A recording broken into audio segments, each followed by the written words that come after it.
So normally I'm not looking at these two guys, even though I do tend to watch the Celtics quite a bit. But Jayson Tatum and Jaylen Brown, Tatum is at 9.4K and Jaylen Brown is at 8.6K. I think Jaylen Brown's a little bit more of an accent piece tonight if you're trying to get somebody in that 8.6K range. But if you're looking at a guy who you want to build around more so completely kind of start your lineup with someone, Jayson Tatum is going to be the guy for me at forward against the Hornets, because this is another pace up spot for the Celtics. One of the high, well, actually not as high a total as you would expect for a Hornets game on DraftKings Sportsbook, but still, you always get that opportunity for this to turn into a bit of a blowout, or at least a barn burner, I should say. But the Hornets are one of the worst teams against opposing forwards in terms of fantasy production this season, particularly against opposing power forwards too, and Tatum kind of goes between the two. They're actually the worst against opposing power forwards. So Tatum would be my guy. If you're trying to get a forward that you're going to start your lineup with tonight, Jayson Tatum's the one. All right, Maddie, hook us up.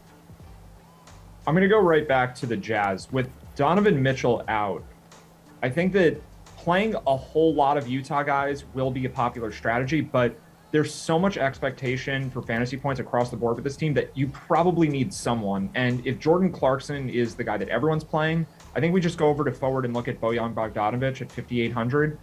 My guess is he'll be relatively popular, but not to the extent of Clarkson, not to the extent of some other cheaper players on the slate. So Bogdanovic at 5,800, it's just, I think he might be the guy that benefits the most in terms of scoring opportunities, aside from Clarkson on that Jazz team with Mitchell out. And if Clarkson is the guy that everyone's playing, I think this is a decent pivot. But either way, 5,800 is too cheap. I think the matchup is great, and not having Mitchell there just kind of means everyone on Utah is underpriced.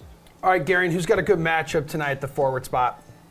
Yeah, I won't spend too long on it because I'm just going to mirror what Nick was talking about. But I think it's Tatum at 9,400. Generally speaking, I'm not someone who goes, oh, this guy scored this many DraftKings points against this team 3 months ago. It's relevant now. But Tatum dropped 65.75 DraftKings points against the Hornets, and I think that's relevant because a lot of people have done that against the Hornets. They're just a fantastic matchup.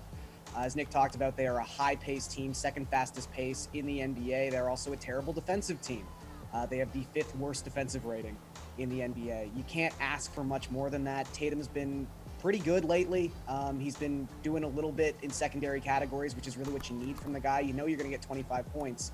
It's a matter of, can he hit 10 rebounds? Can he rack up 5 or 6 assists? And he's been doing that as of late. And much like Pascal Siakam, he also never leaves the court. Across his last 5 games, he's 4th in the NBA in minutes, up around 38 per game. So it seems hard to imagine he's not going to break 50 DraftKings points.